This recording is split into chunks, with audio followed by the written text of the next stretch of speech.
এই জন্য রসুলুল্লাহর কাছে একদিন একটা লোক জিজ্ঞেস করে বললেন, আইয়ুল মুসলিমে খায়রুন, হে আল্লাহ পাকের রাসূল, আমাদের ভেতরে হাজার হাজার মুসলমান আছে, এই মুসলমানগুলোর ভেতরে সবথেকে ভালো মুসলমান কোনটাকে বলা যাবে? রাসূলুল্লাহ তার জবাবে বললেন, মান সালেমাল মুসলিমুনা মিন লিসানিহি ওয়া ইয়াদিহি, যেই লোকটার হাত থেকে এবং যেই লোকটার মুখ থেকে তার পাড়া প্রতিবেশী, তার গ্রামের লোক, তার টোলার লোক, এলাকার লোক যদি নিরাপদে থাকে, তাহলে পরে এই লোকটা হলো উন্নত মানের মুসলমান। মুসলমান তো লো কোয়ালিটিরও আছে আর মুসলমান হাই কোয়ালিটিরও আছে। এখানে হাই কোয়ালিটির মুসলমান কোনটা? তো যার হাত থেকে এবং যার মুখ থেকে তার বাড়ির লোক, তার পাড়া, তার প্রতিবেশী, তার গ্রামের লোক নিরাপদে থাকতে পারবে।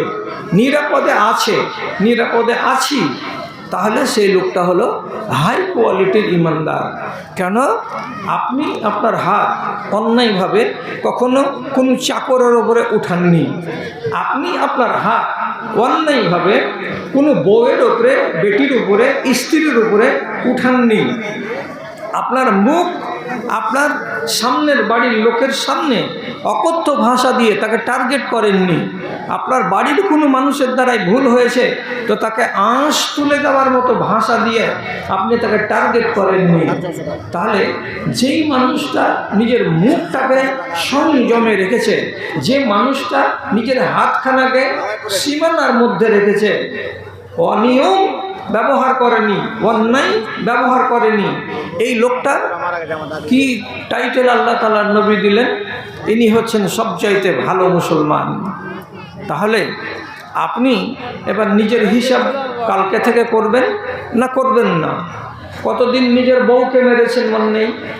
হিসাব করতে হবে না হবে না? কতদিন চাকরের গালে থাপ্পড় মেরেছেন মনে আছে? যদি মনে থাকে তাহলে এগুলোকে নিয়ে কিন্তু আপনাকে অনুশোচনা করতে হবে।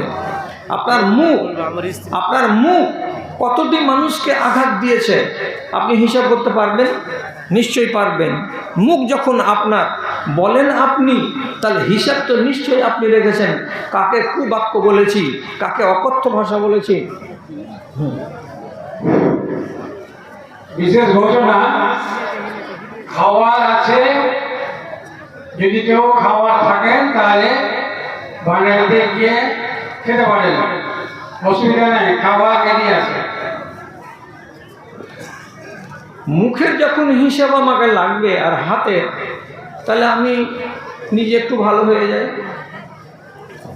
এই জন্য উর্দুতে একটা কথা আছে, হাজার আফাতোं से बचे रहते हैं वो, हजार आफतों से बचे रहते हैं वो, जो सुनते ज़्यादा हैं और कम बोलते हैं और कम बोलते हैं।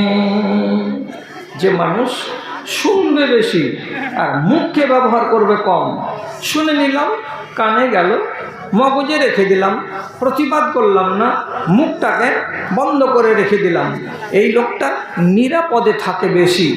তার জন্য আল্লাহ রাব্বুল আলামিনের নবী বলছেন, এই মানুষেরা তোমাদেরকে একটা দামি কথা বলছি, হ্যাঁ আমি যেমন কঠিন তোমাদেরকে একটা কথা বলতে যাচ্ছি, যেটা কাজটা তোমাদের জন্য মুশকিল এবং ভারী, তার বিনিময়েও আমি তোমাকে দিচ্ছি অত্যন্ত মূল্যবান, অত্যন্ত চড়া এবং অত্যন্ত ভারী। তা কি? রাসূলুল্লাহ বলছেন, মান ইউজমিনুলি মা বাইনা লিহিয়াতাইহি ওয়া মা বাইনা ফাখযাইহি ফাকাদ যামিনতু লাহুল জান্নাহ। একটা মানুষ যদি তার এই দুই চুলের মাঝখানে যে ছেঁদাটা আছে, তার মানে মুখ, উপর দিকে চুল, নিচু দিকে চুল, এই দুই চুলের মাঝখানে যে ছিদ্র, এটার নাম হলো মুখ। নবীজি বলছেন এই মুখখানার যে আমাকে জামানত দিতে পারবে, এক।